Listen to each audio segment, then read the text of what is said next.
Hello, listeners. I'm Timstradamus, and it's Friday. And with me, as always, is my talented and beautiful co-hostess, Voyse. Good morning, Timstradamus, and welcome to all listeners to Friday. But don't worry, better days are coming. They're called Saturday and Sunday. Isn't Friday good too, though? Voyse and I enjoy reading and talking about stories from the internet that are interesting, funny, and dramatic. Because of our love of stories, we've come together and created this channel to share with you those experiences. And hopefully give you some food for that. Well, let's jump right into the stories while enjoying my morning kipper brew. What am I drinking today? You are having cinnamon, apple, and chamomile tea. Oh, that's really good. That's like a gingerbread in my mouth, like liquid form. Like almost fruity. Yeah. Because it's got the spices, right? Because of the cinnamon. So it feels like winter when it comes to the apple and the cinnamon and that warmth that comes from it. I know it's good. You making some more of this, woman? Gladly. Well, for any listeners wanting to follow along, all story links are in the description below. For our first story, am I the a-hole for not wanting to listen to my husband recap his day? My husband and I are both in our early 30s. The moment he gets home, he starts talking about his day. He's a surgeon, and he starts to talk about his surgery in details, and it's pretty technical. I'm here trying to de-stress from my day and deal with our 1-year-old boy, and he just basically describes his entire day in detail. It sounds like, then I opened the right arm, harvested the radial flap by myself, and the nerves were hard to identify, so I took an extra 30 minutes there. Then I had to suture the vessels under the microscope, and it kept fogging up, except in even more detail. I got annoyed, and I told him I don't really want to listen to his medical cases, and it stresses me out because then I feel like I'm back at work. When I'm done with work, I want to be done with work and not feel like I'm in the OR still. I have told him this multiple times before. He continues to do it. So about once a week, he forgets and will go on and on about his surgery for 30 plus minutes until I get fed up and tell him to stop talking about surgery. He recaps daily, but usually under 30 minutes. But once a week, he decides to recite his surgical textbook. After this argument, he says he doesn't feel supported and feels like he can't talk to me. I feel like an a-hole as well because I don't have the mental capacity to listen to him recap his entire day in detail without being mentally draining on me. I feel like a horrible person, but I don't know if this is normal or if I'm just being an a-hole. Edit for detail if you care. Get ready. Uh-oh. He doesn't talk about his day as, oh, this crazy thing happened. He talks about it as if he's giving me a lecture and I'm a med student. If I did it, it would sound like this. Today, I went to see my patient at 7 a.m., but she wasn't in her gown yet, so I had to wait 10 minutes for her to get dressed. Then the nurse had troubles drawing her blood and place an IV, so that slowed my start of the day, and I had to DI the IV myself. Then I had to use a translator because she only spoke Spanish, and that meant we started the case 15 minutes later than expected. Then I rolled the patient. That would only describe the first 30 minutes of his day. Then he would continue to describe the remaining 9.5 hours of his day in detail, as if he is teaching a med student. I'm not a surgeon for a reason, and even if I was, I don't want to mentally do surgery when I am off. It's not like, oh, a bunch of my cases got delayed, so I'm back late. Oh, that nurse was on my nerves. Oh, by the way, I did a crazy surgery case today. Here are the quick highlights. Am I the a-hole? No, you're not, but you kind of are for having us all have to sit through that and what your day looks like at the end. You're definitely not the a-hole. Look, I bumped into plenty of people that have the same problem within their relationships. There are different ways of de-stressing after work. Some people really do need to vent it out to be over and done with it. Some people, when they detach themselves from work, like when the second the clock strikes 5 or whenever you get off, there is no more talking about work. I'm out.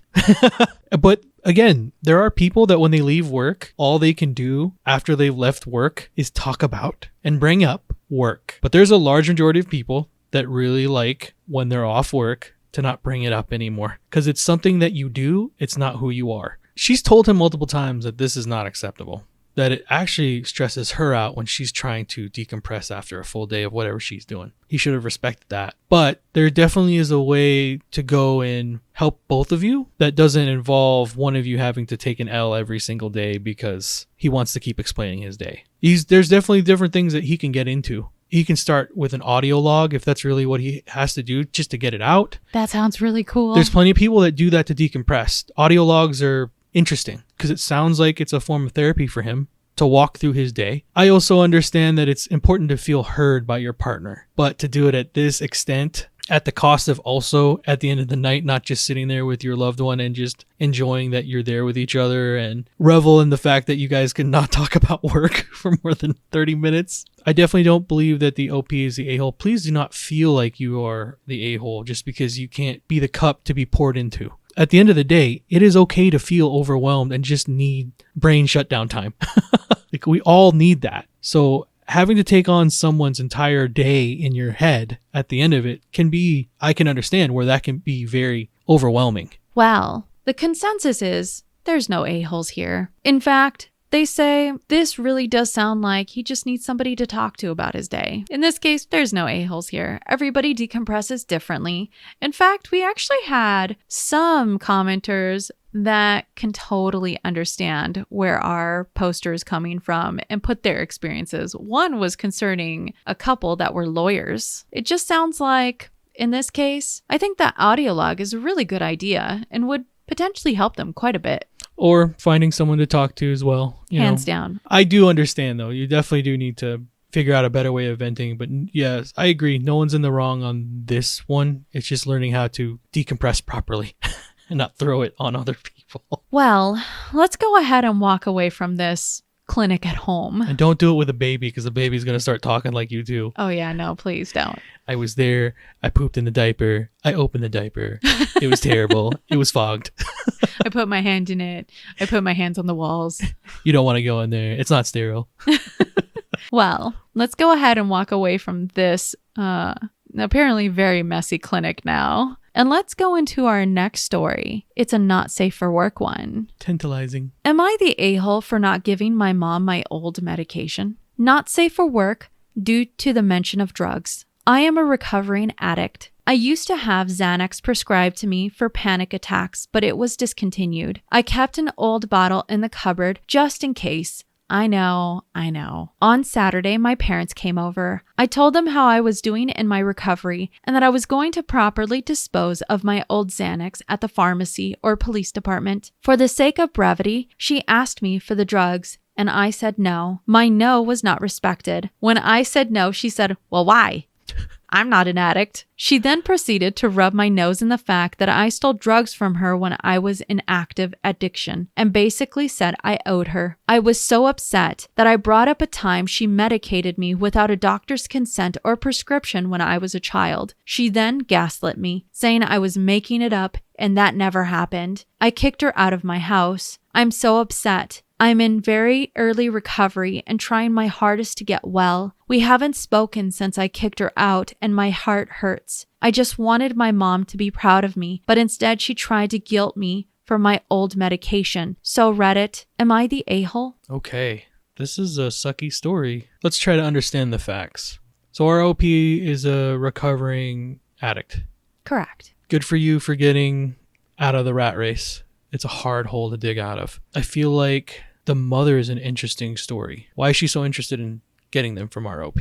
Sounds like she might be Well, she said she's owed. Those are interesting words. She says that she's owed because apparently when our poster was an active addict, she was stealing medication from her mother. Okay. There's something I'm not seeing, but there's another tale to this story that they haven't told us yet. It's interesting. Why would you have that? Especially when you know that the OP in this situation has plans to take that to either a police station or to a pharmacy. Oh, let me go ahead and add just a little more to that. Okay. So there is an excerpt into our post. And they said, I disposed of the medicine the next day at the police department. I'm 7 days sober from my drug of choice today. Ooh, buddy. Good for you. Good luck on the fight. 7 days. You are fresh into this. You got to start somewhere. You don't climb the mountain staring at the peak. So congrats and good luck going forward with your recovery. You're definitely not the a-hole. Honestly, would I probably tell you if I was your friend that I love you first? We love you too, Timstradamus. Reach out for the support when you need it, because it's a tough road, man. And my piece of advice would be, maybe for the time being, it might be better that you not talk to your mom for a little bit till you heal first, because it sounds like there's a lot of hurt. And if she's telling you you're making things up, man, no, it's not okay. But yeah, I definitely don't believe that the OP is the a-hole in this situation. Well, the consensus is also not the a-hole. In fact, there's a couple of edited to ads, so let me go ahead and put that in here. The first edited to add: I just want to say thank you to everyone for wishing me well in my sobriety. I appreciate all of you and your responses so much. Edited to add 2. Just wanted to add that I do attend NA meetings daily and have a sponsor for those concerned about my recovery. And thank you again. I'm crying reading all of these supportive responses. Edited to add 3. Dog tax has been posted to my profile. They got pictures of their doggies. Oh, you little fatty.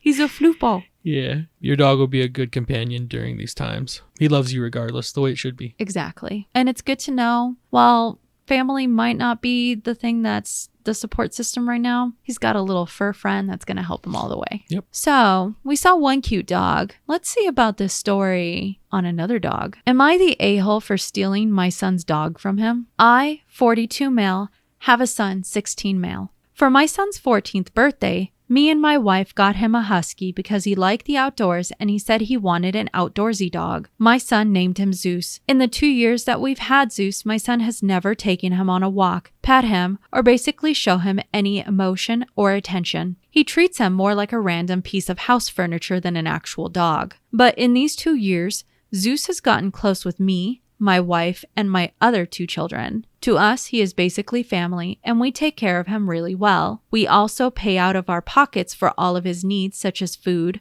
medical, etc. Here is where I might be the a-hole. In recent years, my son lost his love for the outdoors, and now he cares more about expensive shoes and video games. My son came to me and my wife and asked us if we could buy him some expensive gaming equipment, but we couldn't afford it at this time, so we said no. Last month, I caught my son putting up an ad on Craigslist trying to sell Zeus so he could buy the gaming equipment. I told him he was forbidden from selling Zeus and that he couldn't. We got into a heated argument after that. A week ago, my son offered to take Zeus out on a walk, and I thought nothing of it until it hit me that he never has opted to do anything with Zeus. I decided to follow him from a distance, and eventually, after an hour of walking, I caught him in a parking lot trying to sell Zeus. I told the man trying to buy Zeus that he wasn't for sale and took my son home. When we got home, I took away all of my son's electronics so he couldn't put up any more ads, and he told me that I'm being selfish and that Zeus is technically his dog so he can do whatever he wants with it. I haven't really talked to my son because I'm still mad because I really love Zeus. Some of my family say I'm overreacting. Am I the a-hole? For your info, I probably should have said this earlier, but my son has a cat that he takes care of very well and loves a lot. So when he asked for the dog, me and my wife didn't expect this behavior because he loves his cat so much and hasn't given us a reason he has empathy issues. Am I the a-hole? Well, that is a spicy meatball of a story. I don't care who asks for the animal, whether it's the kids or your partner. If they're living under the same roof, that animal the second it walks through the door is a family pet.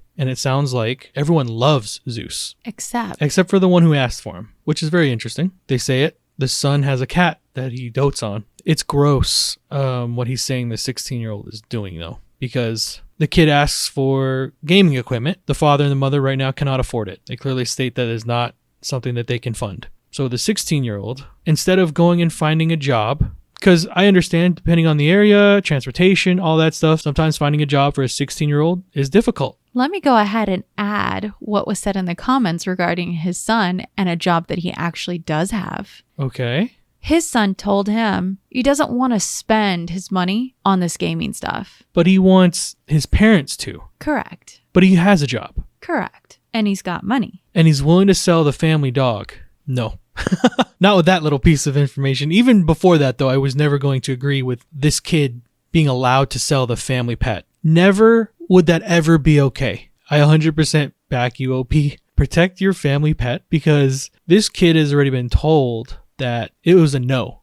Don't sell it. After he found him posting on the internet that he wanted to sell his dog, told him no. And then what he does is grabs the dog, taking him on a walk. And that must have been, you know, that instantaneous, like you break out in a sweat because you realize something? That must have been what his father felt when the son left with the dog. And he immediately dawns on him that his son doesn't walk his dog ever. And has never walked the dog. I could imagine that feeling where the hair stands up on the back of your neck and going, no, he's doing something. So good on him for following his son on his instinct, because they would have lost the dog. Because see, once that dog had left that owner's hand, there's no way you're getting him back. Even if he is chipped, there's ways of getting around that, unfortunately. I would just wonder what the son's motivation to get rid of the dog was. Because that's interesting, that he doesn't see this thing as anything but an item to be sold. That's it. Apparently his son is extremely loving to his cat, from what the OP actually put down in the comments. Does he have jealousy towards the dog? Is he getting less attention than the dog? Like, how are you that far in it at 16? He doesn't allude to anything like that. The only thing that the poster put down was that his son doesn't want to spend the money that he earned on this $1,000 piece of gaming equipment, and he sees the dog as disposable, essentially, or he can just sell the dog. And that's gross. Especially when he's making his own money. I'm like, if his parents won't pay for the equipment, then I figured out another way to get the equipment that's not hitting into whatever it is that I've saved up. I would see that as a very massive violation of trust. I'm actually shocked about this type of story. I don't think I've heard one like this before. I definitely don't believe that the OP is the a-hole. So the consensus, not the a-hole. In fact, some people were saying, sell the son, keep the dog.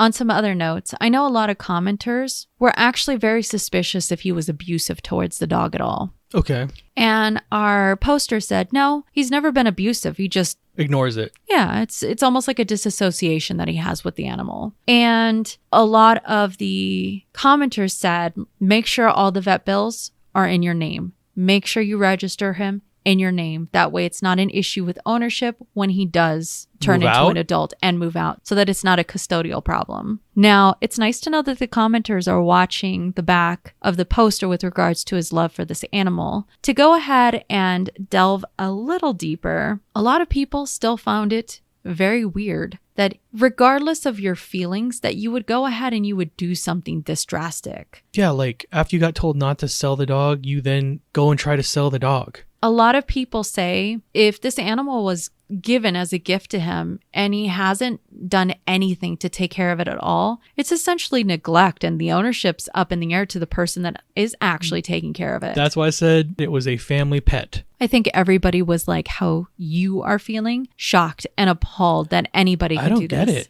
it. This one's very interesting. Well, let's go ahead and walk away from this situation and see if we can get into this Garth Brooks concert. For our next story, am I the a-hole for taking my sisters and their husbands to see Garth Brooks when my friends didn't pay? I was lucky enough to snag 6 tickets to see Garth Brooks in Vegas. My friends and I had made plans to go as 3 couples, but I can't really afford to pay for 6 tickets. The concert is kind of expensive. I told my friends that I needed the money for the tickets before my credit card was due. They both promised they would get it to me. I reminded them a few times and they both forgot. I called my sister and asked her if she knew anyone who might like to go. She said that her and my stepsister had been talking about going. We decided to make it a family trip. They paid me immediately and I transferred the tickets to each of them. Last week, one of my friends saw that I posted on Facebook about going with my sisters. She asked why I was going twice. I told her I wasn't. I needed to pay my credit card bill,